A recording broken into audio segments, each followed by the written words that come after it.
Good evening. Welcome to the Thursday, August 22nd, 2013 Planning and Zoning Commission meeting. Item number 1 on the agenda tonight is the call to order and the Pledge of Allegiance. So, I pledge allegiance to the flag of the United States of America and to the republic for which it stands, one nation, under God, indivisible, with liberty and justice for all. okay, so there's just 4 of us here tonight. The second item on the agenda is the approval of the minutes from the July 11th, 2013 meeting. Do I have a motion? I'll make a motion to approve the minutes. Second. All in favor? Aye. Any opposed? The motion passes. Item number 3, we have 2 public hearings this evening. The first is Robert Williams' request to rezone plus or minus 0.15 acres from RS6 to RM6. This is a quasi-judicial hearing, so I'll turn it over to you, Sasan, if that's all right. Good evening. Good evening. Did you want to swear in witnesses, Mr. Chairman? Yeah, I'm sorry, this is quasi-judicial, so can we swear everybody who would like to speak at this time, or do we have to do them one at a time? Is the other one quasi-judicial as No, well? the second one's legislative. Okay, then just, yeah, you're fine with just swearing them in for the quasi-judicial. Everyone who would like to speak and who thinks they might speak, go ahead, and Maria Calderon, would you go ahead? Do you swear or affirm to tell the truth, the whole truth, and nothing but the truth? Thank you. Good evening. Sasan Rohani, Chief of Long Range Planning. Tonight we have a very simple, small rezoning for you. Mr. Williams requested to rezone 0.15 acre from RS6, which is single family residential district up to 6 units per acre, to RM6, multi-family residential district up to 6 units per acre. That was short. Sorry, this thing. That was short.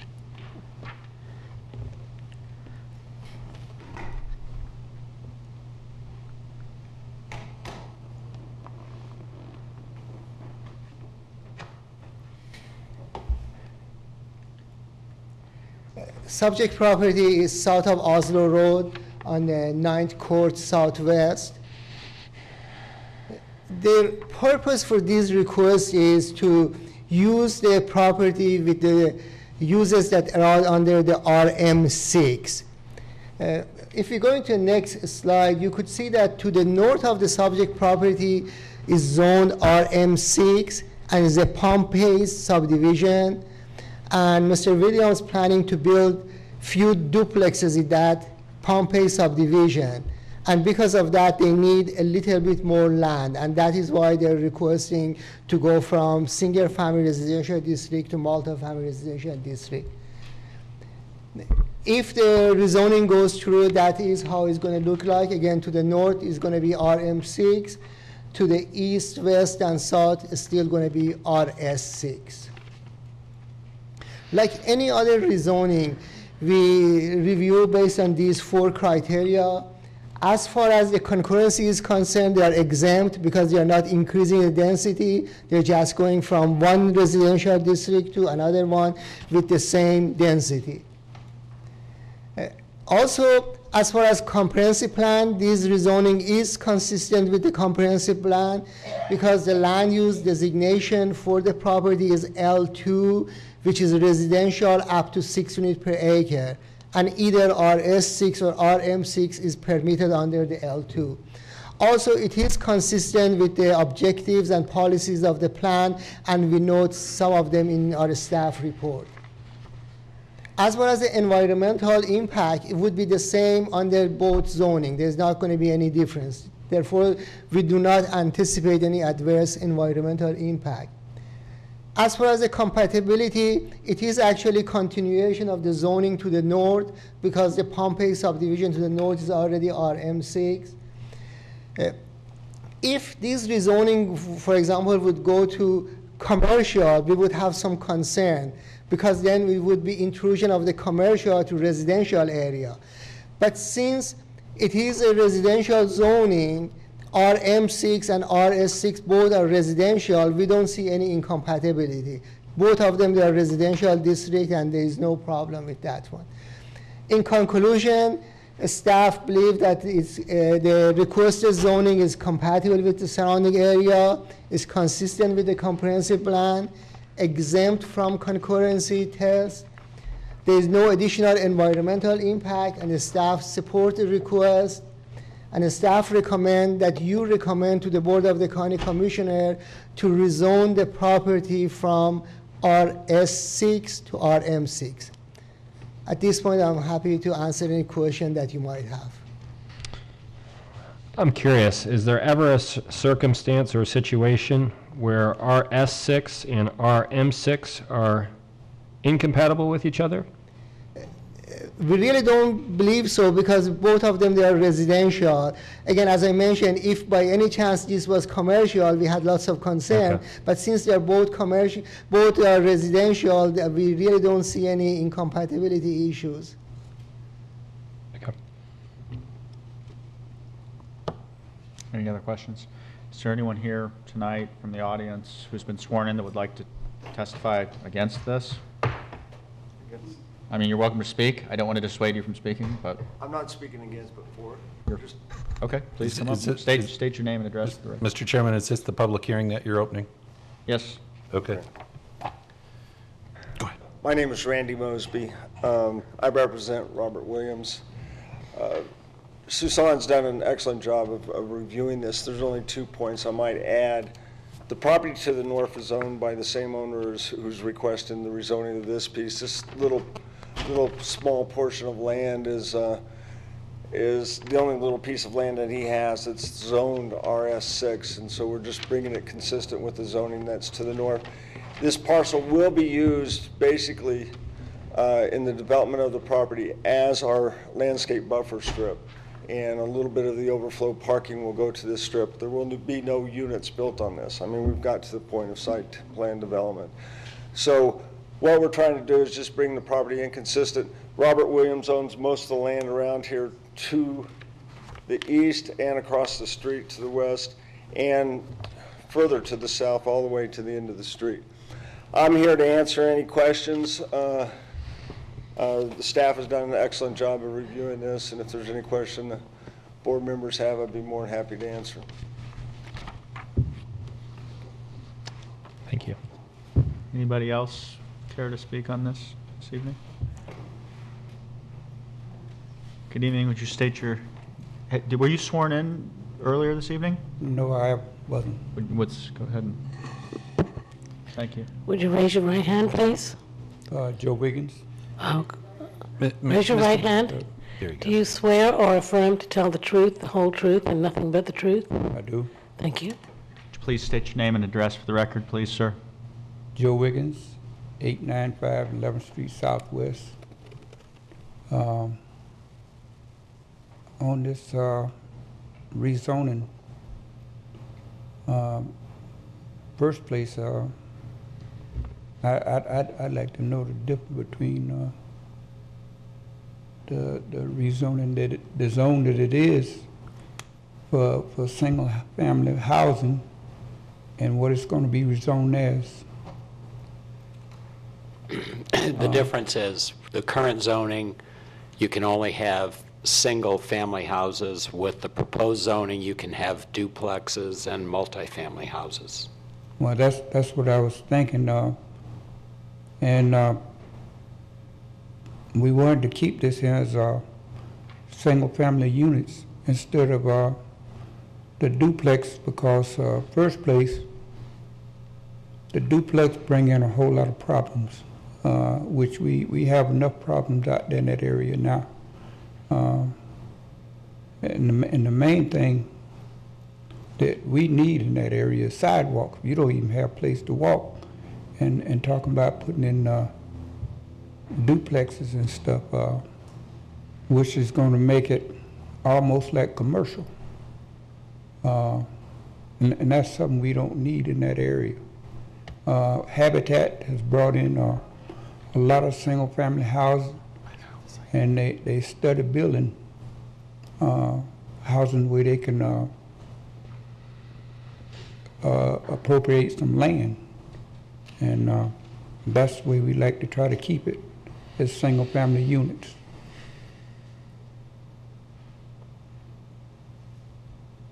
Any other questions? I'd be happy to answer. I mean, I've been living out there ever since 77, and so it's relatively quiet now, and I'd like to try to keep it that way.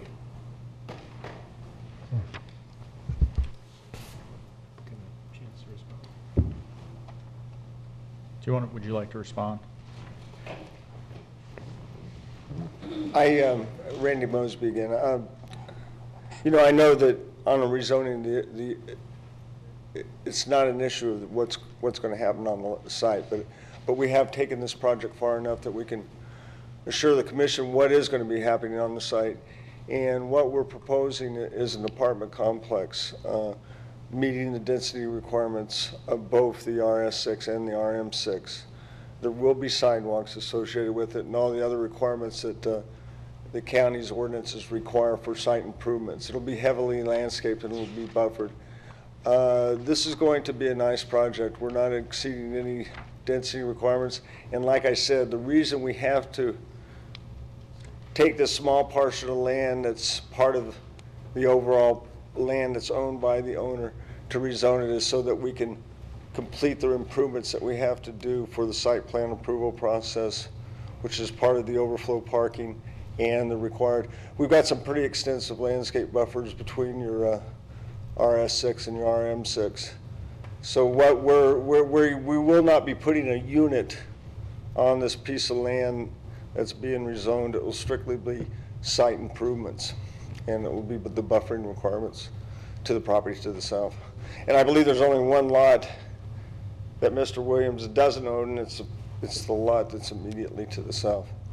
Okay. What's the proposed size in terms of acres of the site plan that you're proposing? I know we're just dealing with the rezoning, but give me an idea how big is it and how many units? Can you put that aerial back up Susan? I can show you real quick on the aerial. I mean, we're not here talking about site plan review. If you see immediately to the north and to the right, there's a house. That is Robert Williams' home now. The portion immediately to the north of the rezone portion is approximately 2 acres, and the land to the east where the home is 1 acre. So the total acreage of the site with the small portion to be rezoned would be I think it's 3.05 acres. So 18 units? 18 units. Okay. Any other questions? Actually, the way we're proposing to design this as an apartment complex is actually less impactful as if we would have put 18 individual single-family residences there because of the traffic, the driveways, all the curb cuts that we would have. So now we're conforming it to 18 units, which is what Mr. Williams' proposal is to really, upgrade the area there. Okay, thank you. Is there anyone else who likes to speak? If not, I'm going to close the public hearing.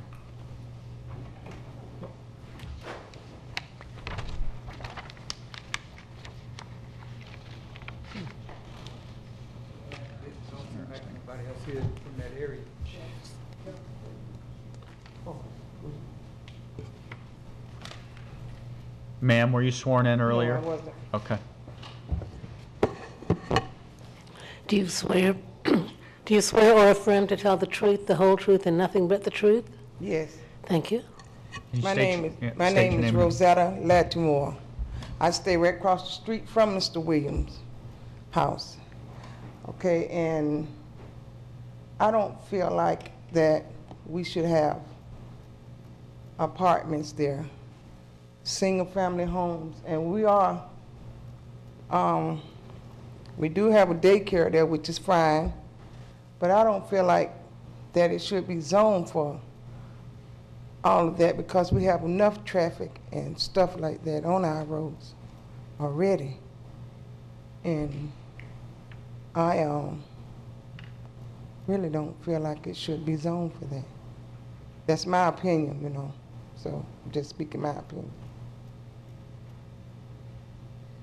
Thank you.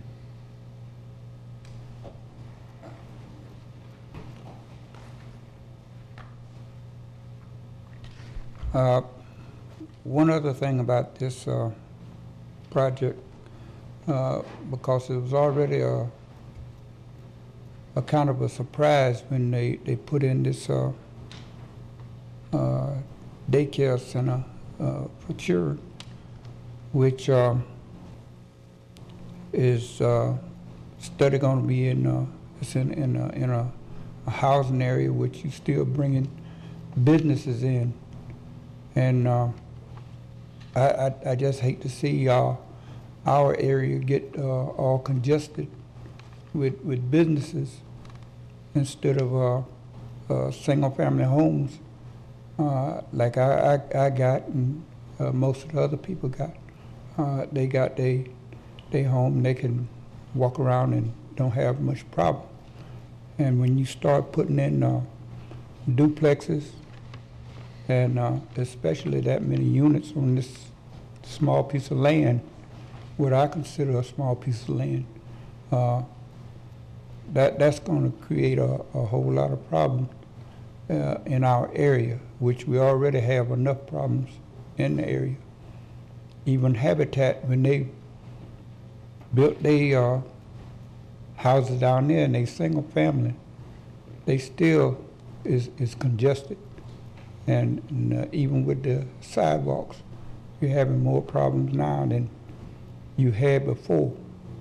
And we just don't need those problems. Matter of fact, I'm getting to the age that I don't think I'd like that in there anyway. I mean, maybe younger people think so, but I just like the single family units to stay there. And once you start it, it's going to continue, and you're going to end up all cluttered up and not even have a place to walk around your own house.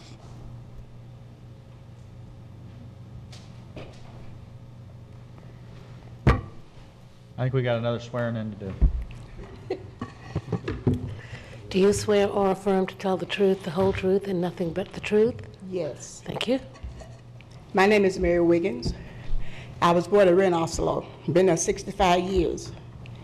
With the traffic we have now, the police mostly have to sleep on the roads in order to try to slow the traffic down, because it's ridiculous what we have now. And if you put the units in, they're going to be worse. You have kids on that road, and you have a girl, she's, you know, she deaf, you know, but she's grown up now, but she still walk that road too. And if you put more houses there, that's going to make it worse for the kids that want to ride a bicycle because they don't have a sidewalk. They can't ride on nothing but the road. And they already have a problem. You know, with the traffic and stuff, the police have to really just sleep on the road in order to, you know, try to slow the traffic down. So you don't need no more traffic on the road with the kids. They don't have nowhere to walk in there like that. Sasan. Just one point. The Pompey subdivision is already zoned RM6. They are only requesting to add 0.15 acre to it, but the rest of them is already zoned RM6. Right, and the density between, it's still 6 units per 6 acre, units whether per it's acre. 6 single-family homes on an acre or 6 multi-family homes on an acre. The right of the landowner is to put 6 residential units on that property, one way or an acre, one way or the other. And what I heard you say is that the proposed development is 3.05 acres. It's a little Little bit about that, and we're talking with this. We're with talking the about house. 0.15. It's a little over 3 acres, yes, Yeah, sir. we're talking about 0.15 of a Right. total of 3.05. So already 2.9 of it is already zoned RM6. We're just The talking 18 about. units could be built without the rezoning. We want the rezoning just to give us a little bit more landscape buffer. So, I mean, he could build the 18 units no matter what, whether you go ahead with the rezoning or not. We want just to bring the land in consistent and have that land for the buffer and make it part of the site plan. I understand. Thank you. Okay, I'm going to go ahead and close the public hearing and open up discussion. So does anybody have any comments? Question for staff. I'm sorry, Sasan, is this a separate parcel with a separate parcel ID number? Yes, it is. Okay. So it's otherwise, is it a buildable lot in its current condition? Yes. Oh, just barely, though. Exactly. Okay. 0.15. Exactly. Thank you, Sasan. So in effect, we've got to look at concurrency, which in this case, it's exempt. And what was stated was compatibility. There was no cases of RS6 and RM6 being incompatible. I think that's kind of the crux of it, and that's where the decision is to be made. So any other thoughts? Do I have a motion? I'd like to make a motion to approve. I'll second that motion to approve staff's recommendations. If there isn't any further discussion, I'll ask for a vote. All in favor, say aye. Aye. Any opposed? Motion passes. Thank you.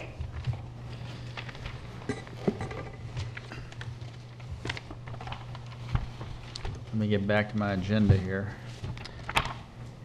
This is a legislative item, and it's item number 2 of our public hearings tonight, and it's a county-initiated request to amend the text of the potable water and sanitary sewer sub-elements of the comp plan. Turn it over to you guys. Thank you, Mr. Chairman. For the record, Stan Bowling, County Planning Director. This is a text amendment to 2 particular policies and for potable water and sanitary sewer.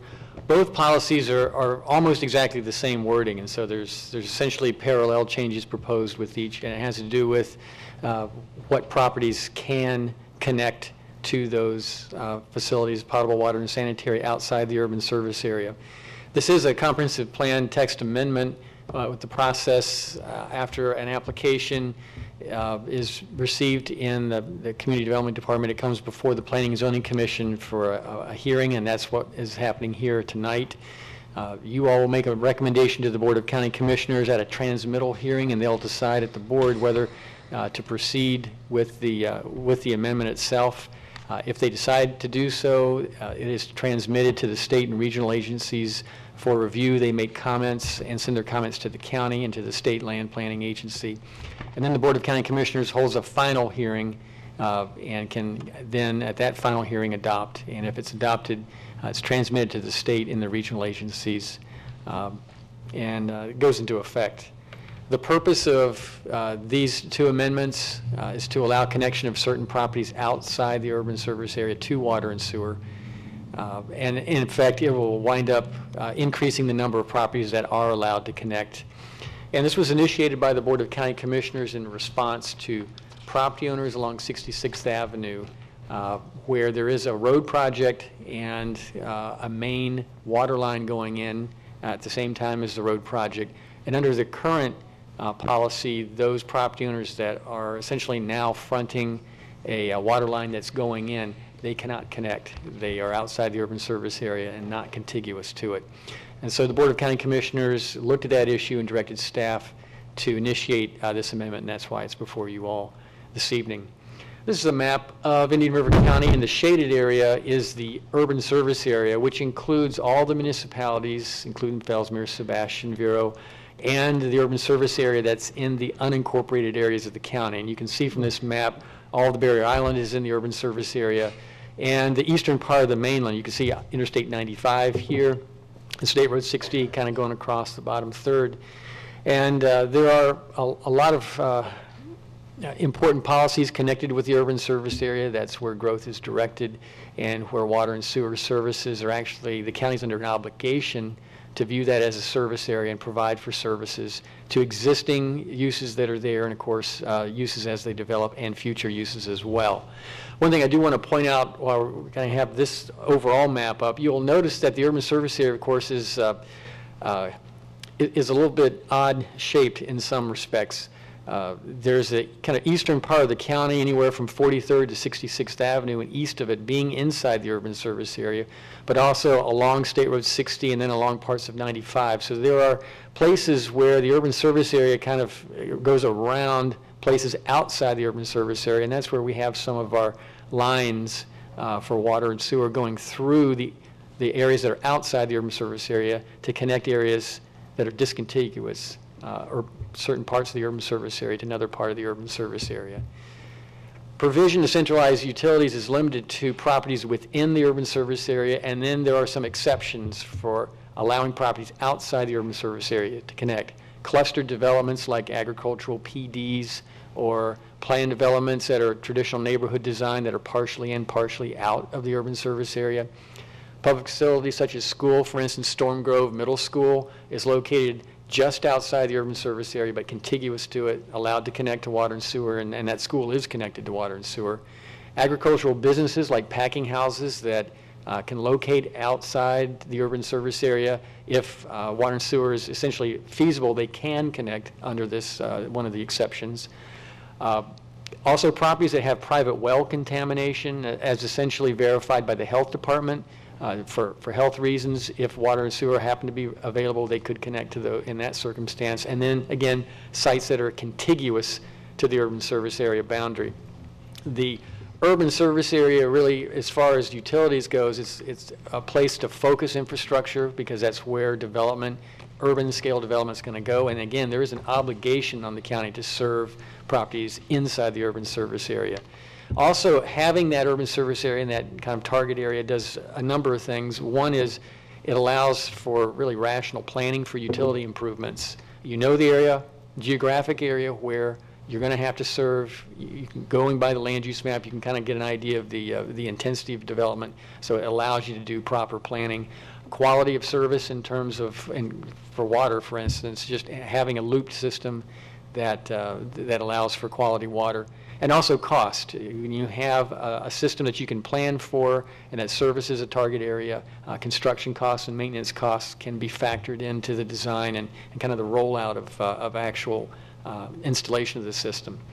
And again, the exceptions are just for essentially urban type of uses that are allowed outside the urban service area and for health and contamination relief.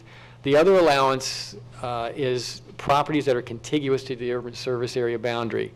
I think one of the main reasons for that is in a lot of cases along those boundaries, which run along main roadways, in a lot of cases there may be a main line already there. And the idea was, well, a main line is already there at the border, at the boundary, and somebody who fronts that boundary just outside the urban service area, yeah, maybe they should be allowed to be connected because the line is there anyway. And that's really the reason for the exception that's already in there in the comp plan policy.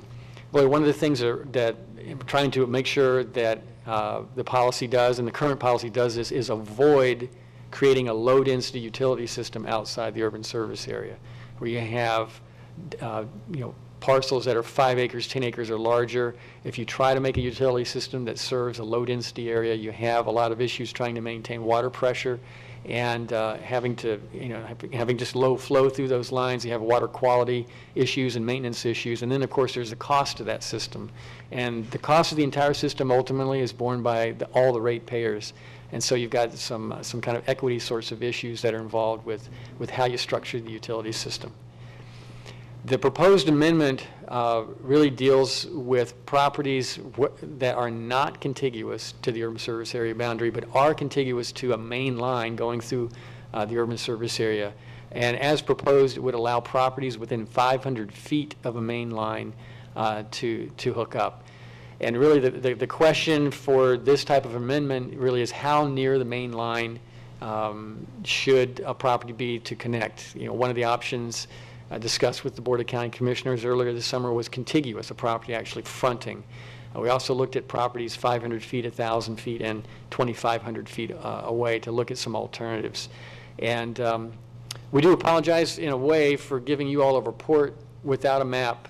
If you guys figured out from words distances and where things were going, hats off to you. We do have some graphics to look at tonight, which hopefully will help. This is a map of a portion of the urban service area south of 510 east of I-95 and all the way down to the county line. And the beige shaded area is the urban service area, what's inside the urban service area itself. And I want to just point out a couple examples of properties that are just outside the urban service area and are allowed under the existing exceptions to connect. One, now I have this little kind of red asterisk. That's the location of Point West, a planned development that's a traditional neighborhood. And so a lot of that project is actually inside the urban service area, but parts are also outside. And so the parts that are outside are essentially a clustered type of development and is allowed to connect, and it's connected.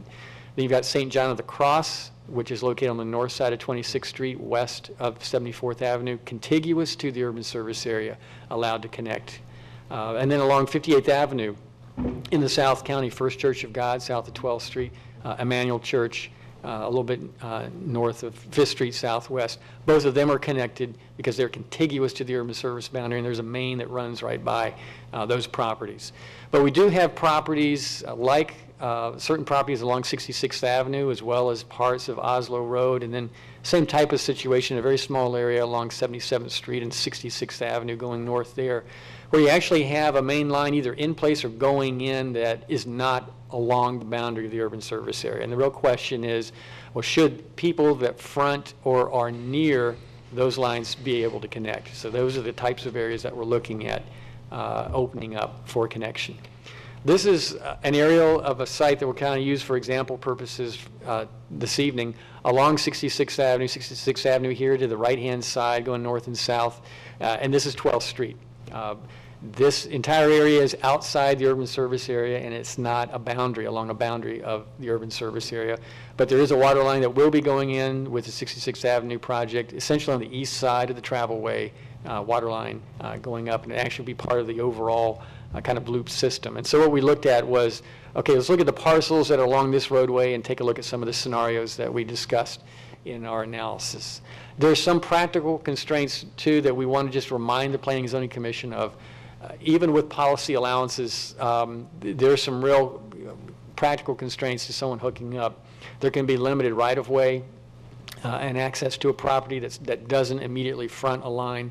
There are costs to property owners if they have to go underneath a roadway or a canal, even if they're fairly close to a line. And then there could be some situations where property owners need to cooperate with each other to allow for some type of design to work, and there's some fairness issues that may or may not be able to be worked out among property owners.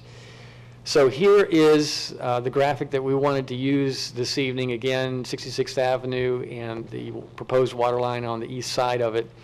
And looking at properties right now that front on 66th Avenue in where it's a boundary of the urban service area could connect.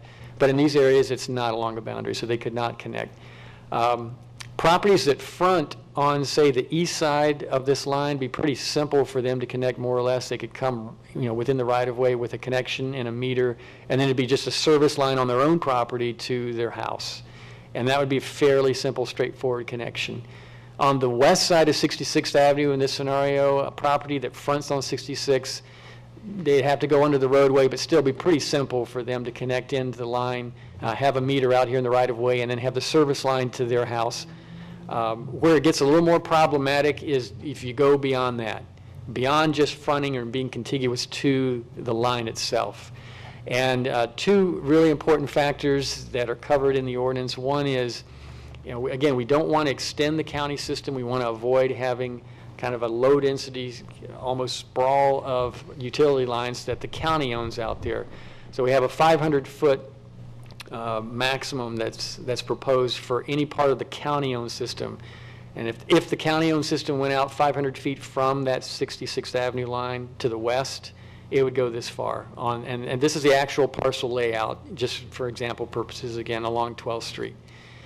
In this case, off of this county-owned line, people could have, the people that front on 66 and then the next parcels back could get service as proposed now. These parcels, what I have down here is A and C. Those parcels are within 500 feet. They could connect to a county line and essentially have, a service connection off of a county line. And that would really cover the way that our ordinance is proposed in this situation, people that front on 66 and then the next parcels back, but no further. When and if you went further, if you were to allow parcels 1,000 feet back or 2,500 feet back, you start, of course, multiplying the number of properties served, which in and of itself is not the problem. The problem is if you start having essentially a bank of water meters in the right-of-way and these privately owned small service lines within the right-of-way, having to go distances, hundreds of feet to get to the properties, in this case further to the west, also crossing a canal. And the kinds of problems that can emerge in that situation, which is why we coordinated with Public Works Department, is just setting up conflicts in the right-of-way with a growing number of private service lines, and the issues, whether it's maintaining in the right-of-way or future construction in the right-of-way, or something happens to that person's private line within the right-of-way, it's kind of difficult to expect a homeowner to try to essentially keep up with that. So that's really a lot of the analysis part in the staff report, this type of scenario that we were looking at. And again, with the size parcels that you have outside the urban service area, they're large parcels, they have a lot of width to them, and you would have to extend lines just to serve the next parcel, perhaps a few hundred feet every time you come to a new parcel. And that's essentially, hopefully that graphic makes that a little bit clearer than the text itself.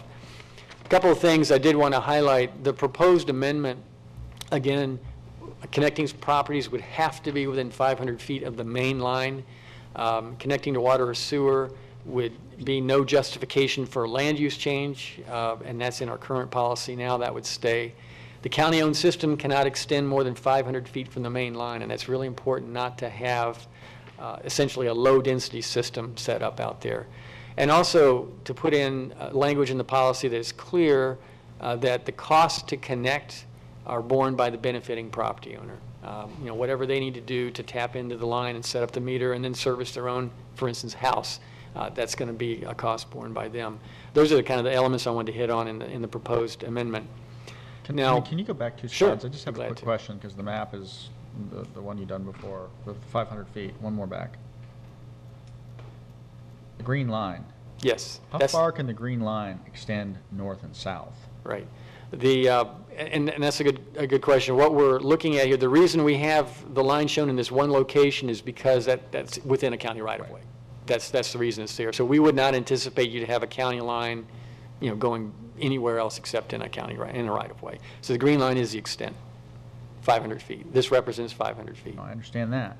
Once it tees off where the green line is and runs north or south, how far north or south can it run? Right. We're in this scenario, we're not looking at the county extending the system north and south here. The only thing that would happen north and south are meters and private lines that would go to these properties that now front on this 500-foot segment. I guess my question is, property owner A requests the extension out 500 feet.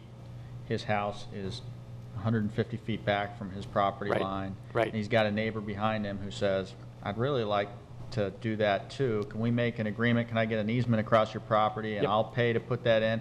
And then the property owner behind him says, it'd be really great if I could do that. I mean, where is it could happen, and here's why. You're correct, because again, if you draw this imaginary line, this 500-foot line north, you can see that property that I'm pointing to right here is within 500 feet of 66th Avenue. They could get an easement from this neighbor, this neighbor, this neighbor, or neighbor A, and have, again, unless you were to limit the policy to fronting on the main line, you get the next person back, and you get scenarios where someone could set up a private easement with their neighbor. They have their water line going across the neighbor's property. I say it's very likely to occur. Yes, that certainly could occur. I think that's very likely to occur. It certainly could. And that's another scenario. We want. And then this county loses control of its utility lines? And I mean, essentially, it's just we're privatizing out off our line, and there's people going out, and that's no way to run a utility, is it? I will tell you that the utility services director is here, and will offer some comments, and maybe we could hold that. But you're right. I mean, in other words, the user doesn't have necessarily all the safeguards that someone right off of in a typical urban type of design would have, where your unit is very close to the line that the county owns. That would not be the case out here. You know, there would have to be a separate line for the second parcel back. You can't have two people served off one service line. There'd be a separate meter for each of those close to the main line, but there'd be a separate service line for each lot that was served. Right. So that's a good point. I'll just illustrate it here. For instance, let's say the owner of B, they get their own connection to the line, Right. and then they give an easement in another location for the guy behind them. They each have their own line, their own meter. Have to be. Yeah. There's really theoretically no limitation on that. I mean, It's only limited by the number of parcels that either fall within 500 feet or whatever other distance that you associate with this. The only limitation is the 500 feet. The limitation is the 500 feet, or again, some other recommendation. If it were the parcels that were just fronting on 66, it would be the number of parcels fronting on 66. but 500 feet's not really, I want to make sure I understand this. 500 feet's not really a limitation. That's the point at which the county is, they're not going to put a meter any further, and they're not going to extend the service any further, but there could be private agreements amongst an endless number of contiguous property owners. No, actually, no. Well, there's two 500-foot regulations here, and you're bringing out a really good point. One is the extent of the county-owned system off of the main line. 10-4. The other is the distance between the connecting property and the main line. Can never be more than 500. So we have both 500 feet under both kind of measures there, and somebody would have to meet both. In other words, the county's not going to violate the 500 feet because that's, the county's regulations. So lot number 2 could never happen by Correct. making a private agreement with lot number A no matter what. That's But correct. north or south, they could go. Correct. Right. You just draw a 500-foot line Forever. from the main line, wherever it is in the right-of-way, and then that's the way you measure it. So I think your point is that limits the congestion. That's correct, and that is exactly why staff did not think that 2,500 feet or 1,000 feet, I mean, you bring in a lot of properties and you bring in a lot of these kind of, we almost call them spaghetti lines, usually running along rights-of-way that can set up some real conflicts. So if you take that map and you Yeah, you go go up and north, down every- you're limited north as well, Sam. Well, you could go all the way up to the main relief canal. Yeah, that's only 3 lots. But if that main relief canal weren't there, theoretically, as long as it was within 500 feet of the main line on the Sure, right, you you could go right. forever. Sure. Right. Yep. In fact, we'll just. Well, you're limited just by the... Right, the- outside, it's until you get to 16. Just by the big map right there. Right, yeah. it's until you get to 16, and then you're inside the urban service area, and Well, I understand in Right, this so just- particular circumstance, you get back into the urban service area. Right, But I'm right. saying. No, you're correct. And the same, I mean- we could have future lines running up and down 66th Avenue in this area, and that Yeah. would be a number, a good number of properties that could be allowed to connect. And obviously, the further from the line you allow properties to connect, the more that could connect. And the utility sort of loses control a little bit over, if private individuals are willing to make arrangements amongst each other, sort of lose control of the system to a certain extent. Less control than what we typically would have now, correct? In terms of a water distribution system. Utilities can speak to this, but the good thing is, utilities has requirements that they have to maintain water quality, and they only have to do that to the meter. So to the extent that there's a service line going past that, that's not the utility's responsibility. It's not their responsibility to maintain the service line. It's not their responsibility to maintain water quality within that service line.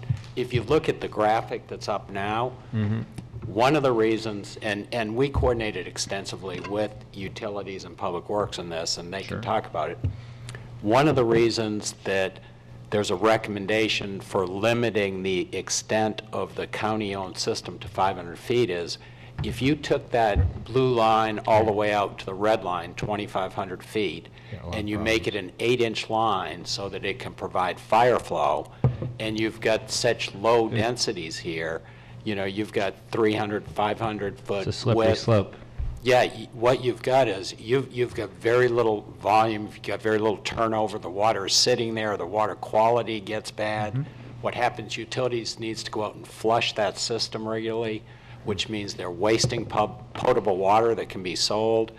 It's operations and maintenance costs. So that's one of the reasons that the recommendation was to limit the extent of the public system. So then when you limit the extent of the public system, if you still wanted the lots out there to 2,500 feet to connect, each one would have, as Stan explained, each one would have a meter here at the end of the public system, and each one would have a separate service line. And when we've only got a 30-foot right-of-way, and we've got a 20-foot travel way in there, there just isn't room in the right-of-way to put the lines. You know, there could be up to 8 lines or even more, I think, about 8. 8 for sure. Yeah. Everyone wants So, to connect. yeah. Decide who. And that isn't even getting to the problem that Stan alluded to and didn't really speak to. It's how do you actually assess the costs to these people? Yeah. If you've got different lots coming in at different times and you've got the furthest one out, it becomes very problematic, which is one of the reasons when it comes down to it, we spent a lot of time and effort, looked at a lot of scenarios, did a lot of analysis, and think that the 500-foot standard is the best. What's the compelling reason for doing this, other than people would just, I mean, originally it was that the water was bad. That's a compelling reason. Was the water bad? Yeah.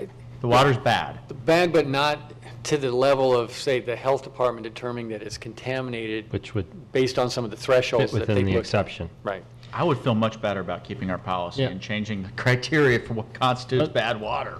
The one thought is, in your analysis, you state it's an oversight in the approved plan. So I guess the plan would, looking at all the possibilities, that they would have access to these lines. That was the intent. I think that was the intent. Again, I'm going back to the big map here just to say, for instance, right now we have an exception, and have had an exception for a number of years, Yeah. that if you're along a boundary of the urban service area and you're just outside the urban service area, you can connect. So let's look along 66th Avenue here in the South County.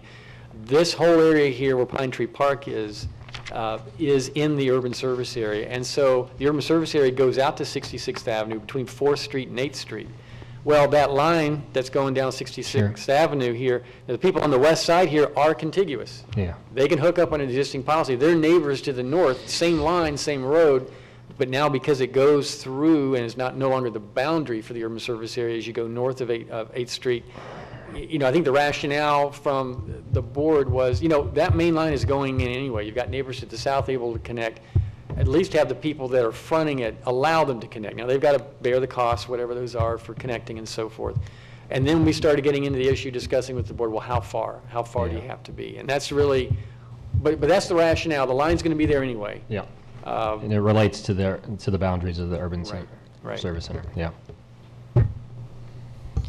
So, Stan, under that last scenario along 82nd Avenue, You want to go back to the big map? Yep. Yep, okay. everybody along 82nd Avenue could then connect, if they live 500 feet within. That's within correct. 500 feet. Right, and there is a line, I'm not sure how far down it goes, but that's correct. We didn't show any of the lines that are running down the boundaries on this map because they're already allowed to connect. So you're correct. If you're on the east side of 82nd, outside the urban service area here, there's a line there, and you're contiguous to it, you can connect. As far as the line continues to run to the north on 82nd, would I be able to connect that? Yes. Okay. Well, you know, I don't know that we have lines along 82nd north of 26th okay. Street. I don't think we do in that particular case, but we have them along 26th. So the public policy argument is, in many of these cases, it's bad water, but not bad enough to qualify within the exception. That's correct. And also, and that's the reason they can't use that existing exception. And the rationale for the change is line's going to be there anyway. Yeah.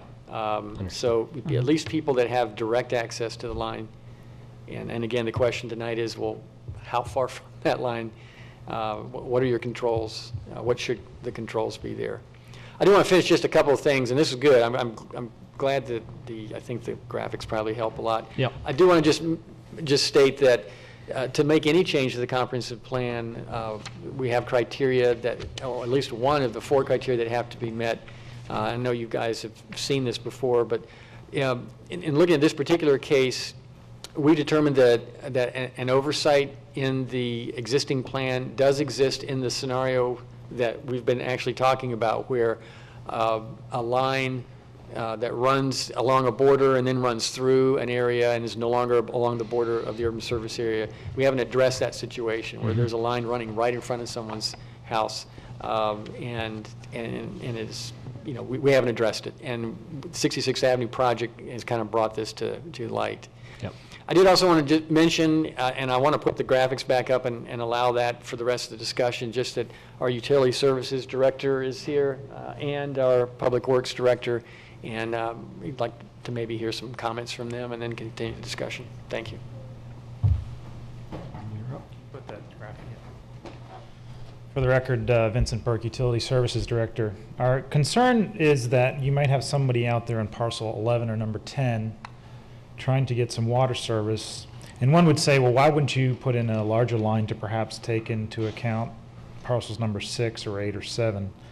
And by doing so, for the very reasons that Mike Hotchkiss had in the backup material, and I think Stan did a great job and staff had done a great job to identify some of those concerns, is the fact that, you know, you're designing a system with the low densities, the water quality issues, the lack of flow, and then it's almost like plugging an extension cord into an extension cord. Where does it end, kind of thing. So, you know, who's to say that someone would come in and say, well, here's where the services end now, I would like to connect. And if you're looking at certainly residential properties, existing residential properties, perhaps on agricultural zoning, one could say that, yes, you have a need to do that. But you could also look at the other side of the coin to say, if you put these services in, who's to say that somebody may come in to say, look, these services are in place, we have water and sewer here, I'm going to buy up 4 of these parcels, and I would like to connect and know I want to have so many units per acre. And so those are just some of the scenarios that staff, and doing some of the evaluation and working with Stan and Director Keating, tried to analyze to try to limit or look at that, certainly that first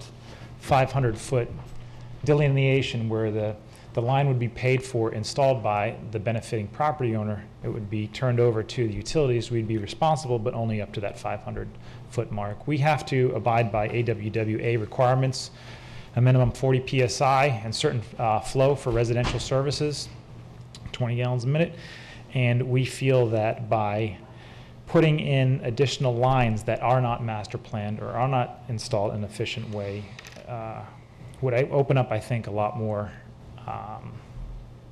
concern on our side to be able to adequately run an efficient operation. And so we've had to do things in the utilities within the urban service area where you have those higher densities, where you have a line that can be split off to accommodate much more users. When you start looking at these, you know, 1 unit per 5 or 10 acres, you start to lose that economies of scale. And I think Stan did a great job of pointing out that, you know, the existing ratepayers would have to then, in some cases, unfairly subsidize some of the costs that go into maintaining and operating a line like this. You know, the flushing of the lines, the water quality issue, the operation and maintenance, the higher depreciation costs that we have to look at every year as well. So we looked at the 500-foot line to be in line with what was in place already. And if you go back to the other map showing the overall urban service area, yes, that one right there. We have that very example right now at the corner of Pine Tree Park on the 66th Avenue. We have some users that are on the east and south of that urban service area that are within the 500 delineation now in the comp plan amendment that have applied for and have connected to county service. They're outside of the urban service area, but they're within that 500-foot mark so that they can connect to county water. But who knows, at some point, if we look at perhaps looping that line from 66th Avenue all the way down to Oslo or 9th Street Southwest, you might have that situation, where you'd have abutting properties and other owners that are willing to connect. But again, you know, the commission had asked us to look at, number one, the residents that are abutting property on the 66th Avenue where the county is putting millions of dollars worth of roadway work. They've planned for, you know, utility shells on the crossing over the canal, and we are planning to loop our system to increase our redundancy, to provide additional water flow if we had to do some service. But yet, under the current policy, those folks on 66th Avenue are not able to connect. So the board asked us to look at that. In addition to that, the line going off in a unidirectional way one way. We typically don't like to do that. That's why we like to loop our services. It also deals with redundancy. If you have a pipe break, if you have 5 or 6 or 8 people on there, you have a single line serving those folks, well, then everybody's out of water. Everybody's under a boil water notice. Whereas if we have the loop service, we can backfeed certain areas. We can keep people up. We had an instance the other day where a contractor was installing a power pole, and because of the loop service, not one person had gone out. Had we not had the loop service, I think several hundred people would have been affected. So in that case, I think it was point number 5 that Mike Hotchkiss had mentioned in the backup, to where we discourage unidirectional lines in most cases, especially outside the urban service area. But I can defer you to the Public Works Director, Mr. Mora, for some of the right-of-way issues that have been mentioned, again, by Stan. If you have any questions, I'm available for questions at this point. Vinny, a question for you. Stan, if you could go back to the 500-foot slide, please. If I am landowner A and I want water to my property, I will go ahead and hire a contractor who will submit plans to the county. They will have to be built to county codes, and then they will be dedicated to the county. I will turn them over by say I'll go ahead and dedicate them to the county. And that's all on A's nickel. B will not be involved in that at all. So a year passes after A enjoys our good county water, and B now says, boy, I want to tap into that line right out in front of my house. Is under our current, well, is he going to have to pay A anything to defray the costs? Is he tapping into the line running adjacent to A's property, or the line on 66th Avenue? Adjacent to A's property. Again, that gets into what Stan had mentioned before. Who pays for what? How do you recoup some of those costs? And if A had put those dollars in, then that would have to be between A and B. We've had developers agreements in the past, but to try to avoid some of those situations, it's very difficult sometimes to work with some owners to identify who pays what, how much, what the line size should be, whether or not it should be sized appropriately for other folks, or if it's sized just for A. And if it's not sized, then does that have to come out to then be upsized to accommodate the flow of the combined for B and A? Then who pays for that? So in that situation, if the line size, just hypothetically talking here, if it was only sized for A and then B wanted to come in there, then yes, you would have to go back and upsize that line, and B would then be responsible for that portion of that additional work. And I take it would make a difference also if we go north along A's property, if A would give easements to all of the people running along. For the right price. Well, I guess he could hold them hostage if he'd want to. We'd have no say in it, as long as they just connect to a meter down on the right-of-way by A and B's property down there. Would you run into flow problems as you have more lines stretching down to our county-owned and maintained line? You could. We'd have to do some hydraulic analysis to do some modeling to determine, what that demand is, and what the proposed use is. If it's a single-family home, we can estimate what the demands are. But you want to make sure that if on Saturday morning everybody gets up and opens up the shower and takes a bath, and the kids are over for the weekend and everybody's outside using a hose, for instance, that you have those minimum pressure and those minimum flows that I had mentioned earlier that we're required to have. Let me ask a question kind of onto that. So let's say we're going south instead, because I can't really see what's south, but let's say C. Because if we're going north, we hit the main relief canal, so that's the end of the theoretical argument. But let's say it's C. And let's say the next right-of-way where you guys could come in 500 feet to the west is a half mile down the road. So C, comes in, and he wants to do it. And then his neighbor to the south, you can maybe reasonably anticipate that he's going to want to do it too. Maybe they've even made you aware of the fact that they have a deal. How are you, as a utility, going to be able to say, all right, I reasonably anticipate that maybe 4 guys down might want it, but maybe the 5th guy wants, so maybe I'll put in a 6.5-inch line. Well, maybe we should count that 8th guy. Maybe we put in an 8. We can't plan this way. How it could go, theoretically, it could go the entire half mile down. But those could easier connect directly off from 66. Not if there's not a right-of-way going west. No, but they just need an easement from one property that's between them and 66. Right. That's true. Theoretically. Assuming they get that easement. Right, right. A follow-up question as far as fire. If A says, boy, I can get a break on my homeowner's insurance if they put a hydrant right there in front of my house, will that be allowed? Well, I mean, we are going to have hydrants spaced appropriately along 66th Avenue. So they would be within 1,000 feet, which is typically what the ISO insurance companies look at to determine insurance premiums for homeowners. All right. 500 to 1,000. That's not a concern. We're getting down in the weeds a little bit, which is a good place to be. But there was once, I'm sure, a very good reason for having an urban service area and controlling the growth of our county through the use of our sewer and water lines. And while I'm sure there's a compelling case if it's going right in front of your house to say, well, why can't I tap into that? What we really haven't addressed here tonight is the original reason that the county fathers in all of their wisdom decided that we do have to have a boundary somewhere. You know, it has to. So all we're doing is making the boundary where it is and extending it 500 feet. That's all we're doing. And making it sound like it's reasonable, but yeah, there has to be a boundary somewhere. And I think in making it go an extra 500 feet, we're opening up a can of worms. I mean, it's a mess. I don't think it's any way to plan a utility. Maybe there's a different way to do it. Maybe there's a different way to redefine water quality as an exception so that it's not a right and it's something that can be discussed.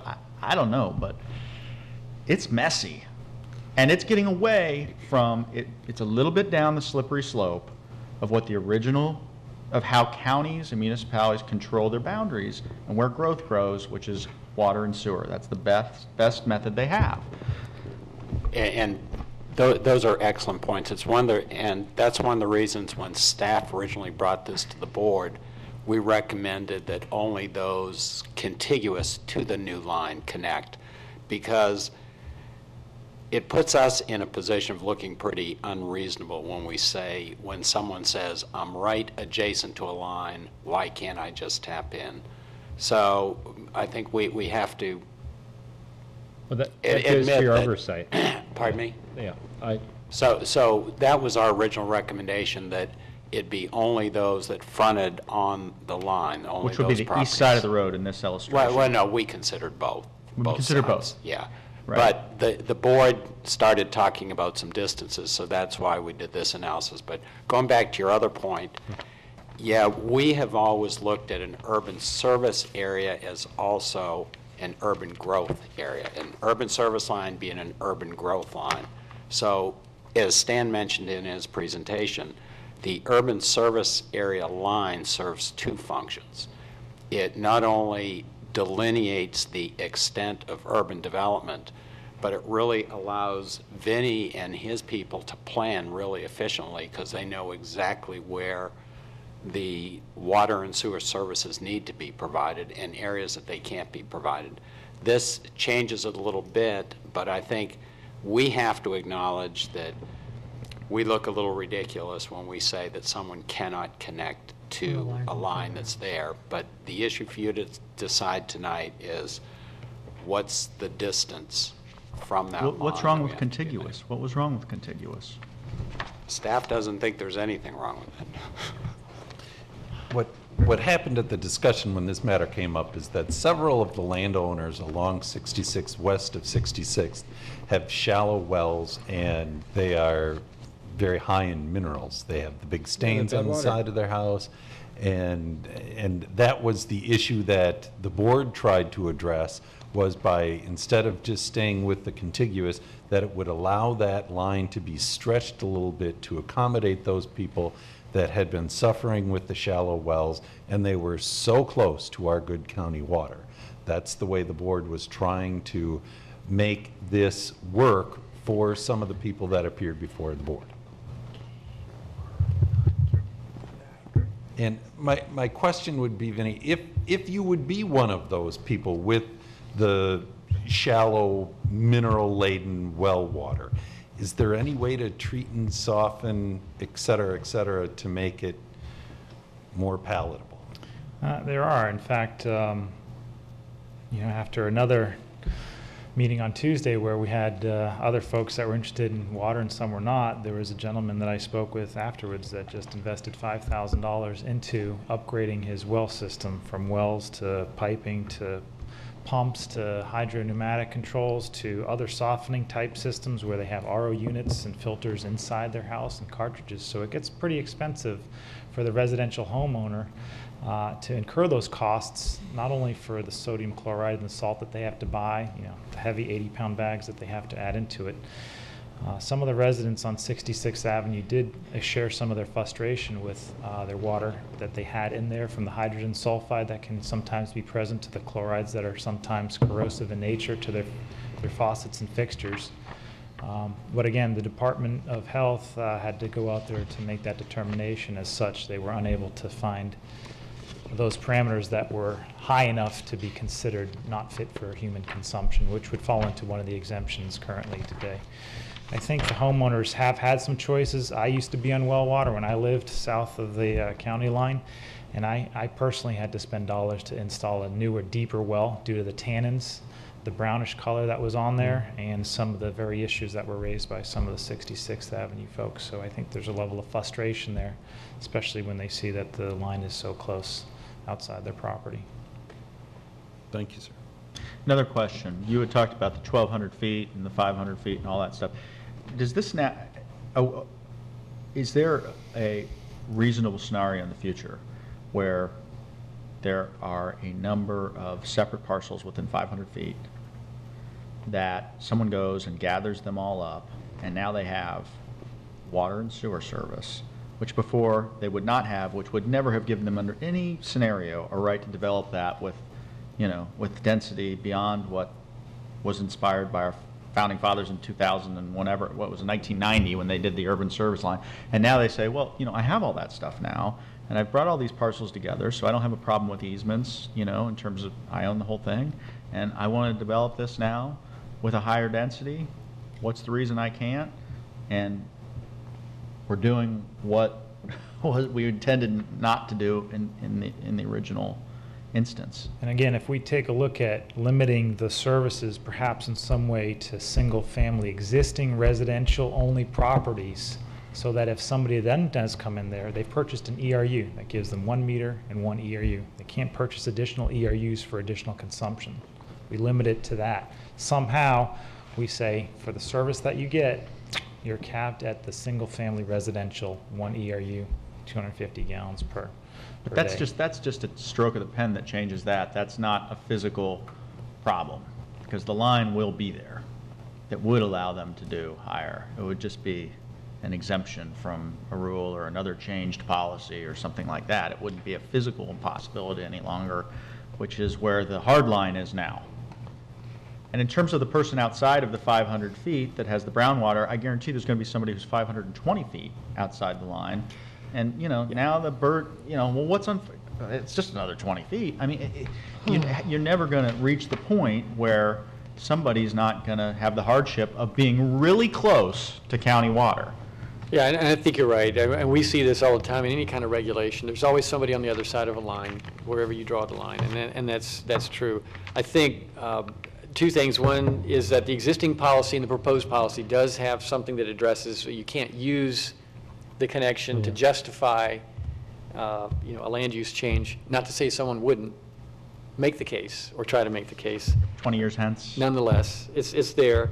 The other thing, I think it might be difficult to use a standard different than what the health department uses in terms of drinking. If you try to create your own parameters for color or smell or something like that, then there's no distance. You might have people for square miles out there with that. So I think really in terms of tonight, it's really, and we had this on one of the slides, properties that front or contiguous to the line, is it 500 or some other measure, and we looked at 500, 1,000, 2,500. So I think that's probably going to wind up being the focus. And I did want to, again, just mention that we have the Public Works Director here, and you might want to hear some comments. Yeah. One thought, we have to look at the consistency, and of the criteria, you reference an oversight But what I'm hearing is maybe some wishy-washy in that and inconsistency. Is this an oversight, and is it consistent with the comp plan? Are you asking me if we were being wishy-washy? No, I just on hear that, some oversight? You like that, don't you? I don't think it's wishy-washy to say, look, there are cases where lines are going in to serve the overall system that are not along a boundary, and people front those lines, and people that front lines are going to be there anyway. That is an oversight. Okay. And I think what Bob was saying is, and that was really our recommendation to the board, to only deal with the properties that front the line. Okay. And to change that part of the policy. You know, when you start getting out from that, even to 500 feet, we can see that there are some problems once you get off of that. I'm just looking at it Contiguous. as part of the 4 criteria, and in this case, the 500 feet has nothing to do with the oversight then. I think that is correct. I don't think it is directly related Isn't that the- to the oversight. But the question then becomes, Yeah. you know, is if you don't front it, or, you know, even if you're near, and what Yeah. constitutes that. Yeah. But you know, you bring up a good point. It's a matter of degree. Yeah. Does it fit that or not? Hey, Chris. Thank you. Chris Morrow, Public Works Director for the county. We had some of the same concerns that Bob and Stan have mentioned.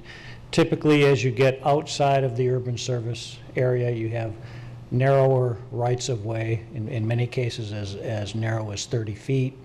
If you take away 20 of those feet for the lanes of travel, then that means that you have 10 feet available for running these lines.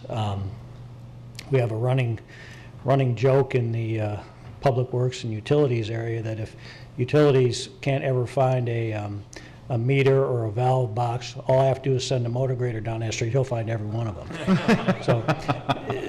So we do try and minimize the items, meters, valve boxes, private service lines from being in the right-of-way, because, and the farther that line goes out, 1,000 feet, 2,500 feet, you're going to have more and more of those things that we'd have to accommodate in ever increasingly narrower rights-of-way. So that's a concern. We feel that within 500 feet, we could manage it to the point. And as you look along the 66th Avenue corridor, all of the intersecting east-west streets, 4th Street, 8th Street, 12th Street, as you go 500 feet away from the intersection, we've already acquired enough right-of-way to widen those roadways out to bring a 3-lane section up to the newly paved portion of 66th Avenue. So within that 500 feet distance, we feel that we could manage it. I agree that contiguous is better, but if we had to choose a distance, I think 500 feet will work. But as you go beyond that, it would become more and more difficult because of the narrow rights-of-way. That would be our only comment.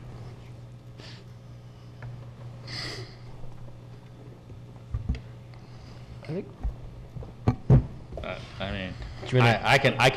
I'll say this. I can understand. It's self-evident why your original position or your original recommendation was that if it's contiguous, Yeah. okay. I have serious doubts about the 500 feet. It's extending any direction. That's my opinion. Have we opened the public hearing yet? I'm No. not sure that we have it. Okay. Public hearing is open. Anyone who'd like to speak? Public hearing is closed. Thank you. Yeah. Well done. Well, I mean,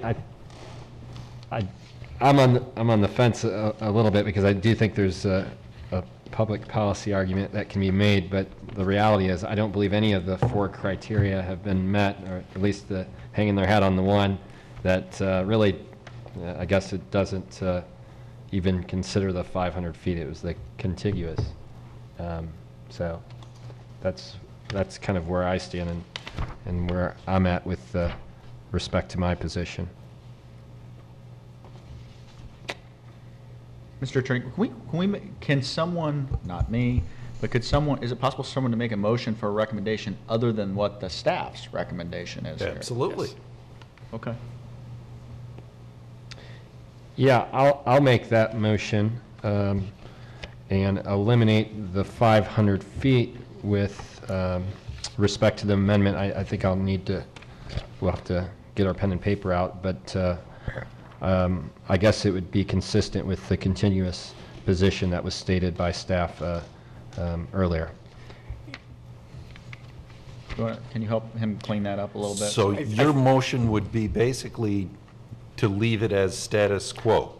So No, the recommendation would, no? I think where it would be, and if I can just interject here, right now, toward the third bullet point down in policy 5.7, we have the or located no more than 500 feet from an existing centralized potable water distribution line as part of a loop system. I think you want to allow for being contiguous to the line, so you would just change that language so that the connecting property would have to be contiguous to the line. And I think that'd be easy enough for us to understand your recommendation and then craft it for the board to consider. Yeah, that's, thank you. That's exactly what I was stating. I'll second that. Any further discussion? Right now. Let's have a vote. All in favor, say aye. Aye. Any opposed? Motion carries. The fourth item on our agenda tonight is Commissioners' Matters. Are there any?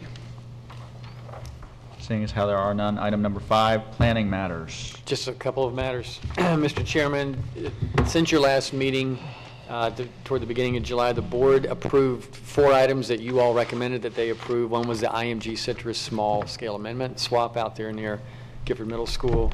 They also approved a conservation redesignation near the Oslo Riverfront area. They approved Providence Point project, and also the changes to the West County building height, as you all recommended. We do not believe that there will be a Planning and Zoning Commission meeting on September 12th. We do believe there will be one on September 26th. And that's all that I have. Good, sir. Anything from you? No, sir. We are adjourned.